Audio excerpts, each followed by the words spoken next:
قرض لے کر قربانی۔ اگر کسی پر قربانی واجب ہے اور اس وقت اس کے پاس روپے نہیں تو قرض لے کر یا کوئی چیز فروخت کر کے قربانی کا جانور حاصل کرے اور قربانی کرے۔ صرف جانور ہی قربان مت کریں، عید پر اپنی ضد، انا، حسد اور بدگمانی کو بھی قربان کیجیے۔ دل صاف کریں تاکہ قربانیاں قبول ہو جائیں۔ قربانی ایک ایسی عبادت ہے جس میں قدم قدم پہ ریاکاری، دکھاوا، بڑائی اور تکبر کے امکان موجود ہے، لہٰذا تینوں کو درست کیجیے تاکہ آپ کی قربانی ضائع ہونے سے بچ سکے۔ جانوروں کو ذبح کرنا سنت ابراہیمی ہے اور نفرتوں کو ذبح کرنا سنت نبوی ہے۔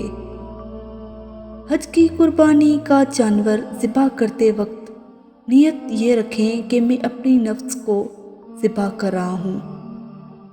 اپنے بچوں کو قربانی کا جانور صرف خرید کر نہ دیں بلکہ اس جانور کے ساتھ اچھا سلوک رکھنے کی تمیز بھی سکھائیں۔ فرمان مصطفیٰ: قربانی کرنے والے کو قربانی کے جانور کی ہر بال کے بدلے میں نیکی ملتی ہے۔ یہ قربانیاں کیا ہے؟ تو آپ صلی اللہ علیہ وآلہ وسلم نے ارشاد فرمایا، تمہارے باپ ابراہیم علیہ السلام کی سنت ہے۔ انہوں نے پھر عرض کی، ہمارے لیے اس میں کیا اجر ہے؟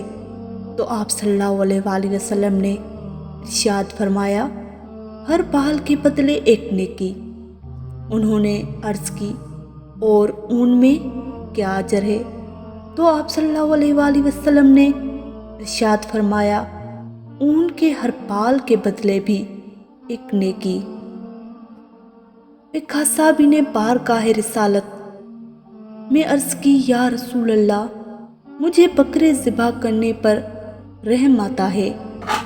فرمایا، اگر اس پر رحم کرو گے اللہ پاک بھی تم پر رحم فرمائے گا۔ مصطفیٰ فرمان: قربانی کرنے والے کو قربانی کے جانور کے ہر بال کے بدلے میں ایک نیکی ملتی ہے۔